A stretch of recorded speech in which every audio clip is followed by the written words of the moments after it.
tidak kontak lagi dengannya. Katanya saya selalu bayang-bayangin rumah tangga mereka. Apa yang harus saya lakukan? Iya.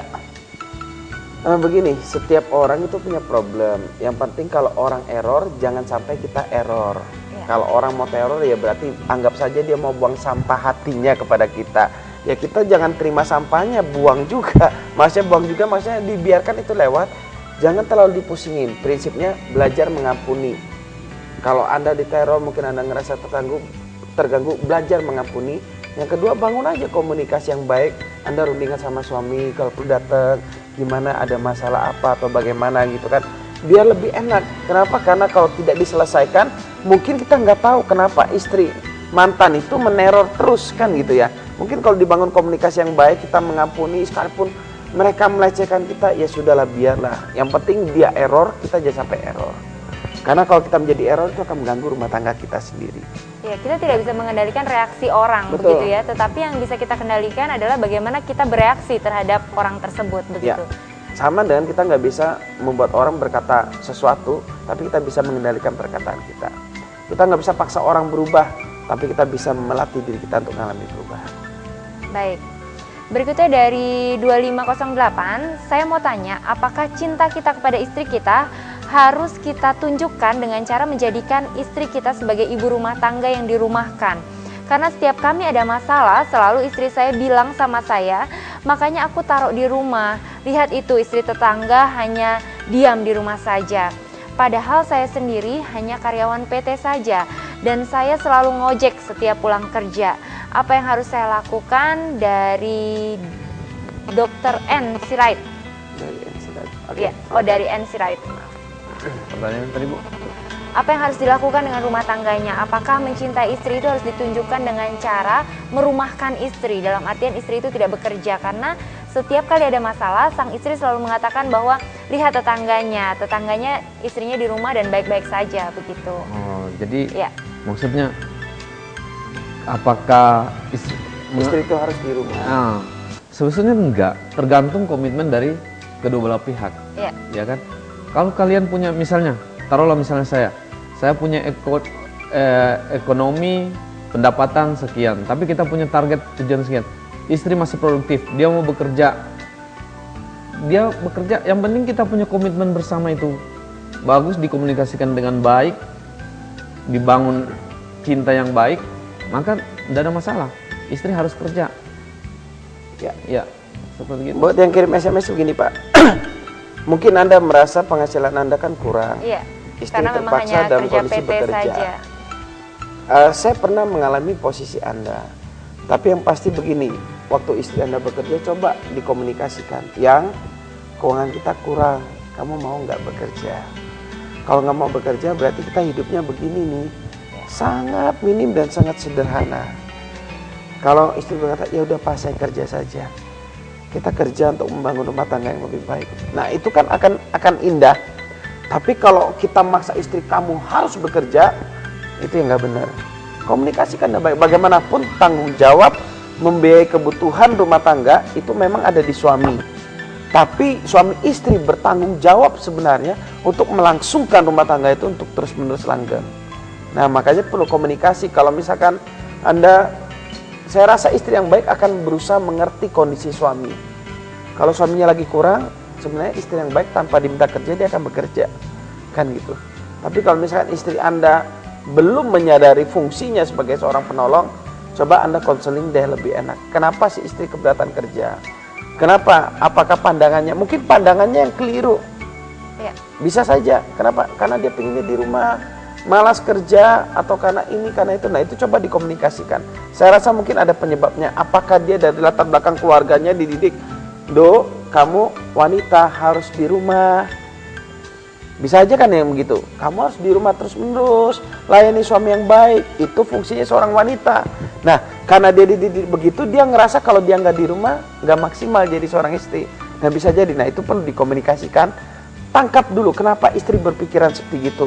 Kalau istri berpikiran seperti itu karena ini, yuk coba dikomunikasikan. Bagaimana kita menyelesaikan permasalahan keuangan ini dengan baik. Ya, jadi mencari jalan keluar secara bersama-sama. Iya. Baik. Berikutnya dari 1965, bagaimana cara untuk mengatasi suami yang sangat cuek dan tidak sayang sama istri? Kalau suami cuek, sangat cuek ya ini istilahnya, atau tidak sayang sama istri, saya rasa ada beberapa penyebab, Bu. Yang pertama, kita harus introspeksi diri. Apakah kita sudah melayani suami yang dengan baik? Melayani suami dan baik itu bukan hanya berbicara masalah seks, bukan. Tapi apakah suami waktu pulang itu kita berikan perhatian, kita benar-benar berusaha menyenangkan, membahagiakan suami atau tidak. Jadi apakah kita harus introspeksi diri, apakah saya sudah menjadi istri yang baik. Yang kedua, kalau suami cuek, jangan-jangan dia sebenarnya bukan cuek, cuman dia nggak bisa mengungkapkan cinta sesuai dengan cara yang ibu harapkan. Yang seperti tadi saya bilang, mungkin ibu tipenya tipe romantis banget. Ibu paling senang kalau suami itu pulang belai ngerangkul ibu, sentuhan bahasa kasihnya. Tapi suami pulang nggak melakukan itu, suami pulang nonton TV. Ya udah, akhirnya kadang suami pulang belikan ibu martabak manis. Ini yang martabak manis. Ibu dikasih hadiah, cuman ibu tidak menyadari. Ibu merasa suami cuek, kenapa? Karena ibu tidak dibelai. Nah, kalau begini masalahnya, ibu perlu ada bantu.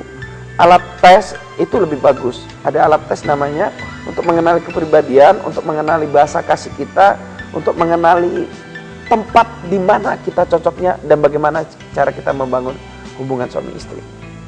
Iya, baik. Berikutnya dari 4324, di dalam kehidupan yang saya alami saat ini memang bahagia. Ada suami dan juga anak, tetapi kenapa di dalam perasaan ini selalu terkenang memori di masa silam?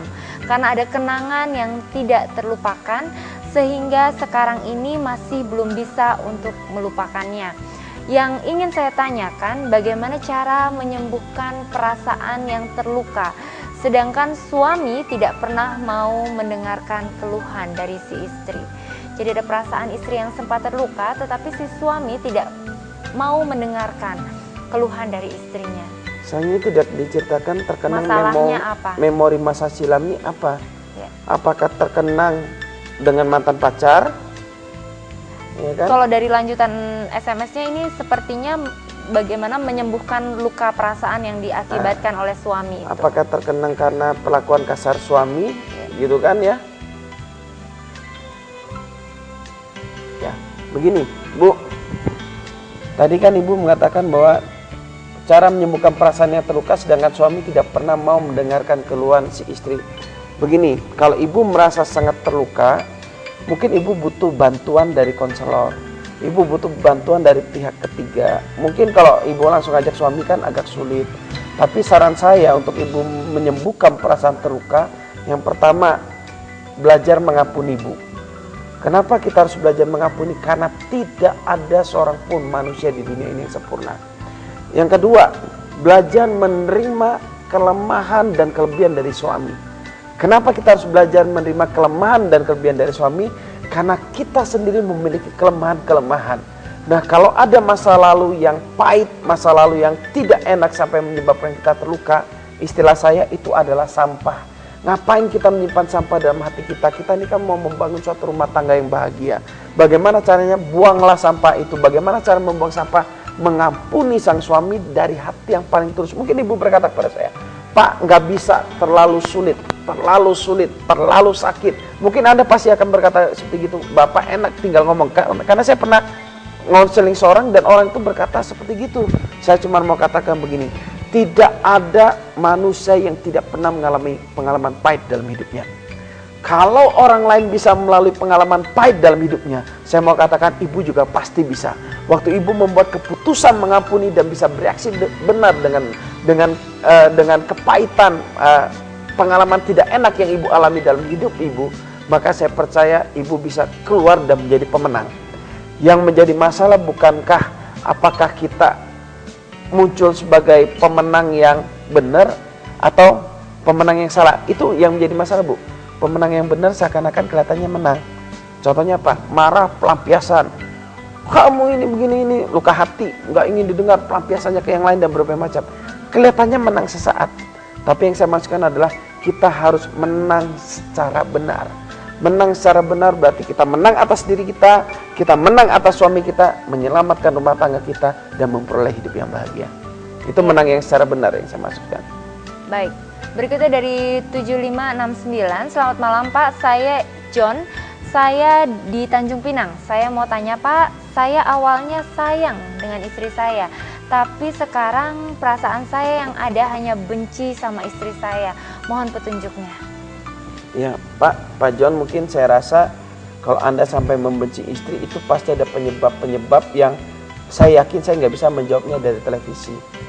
Kenapa? Karena itu harus digali selama pernikahan Anda apa yang terjadi.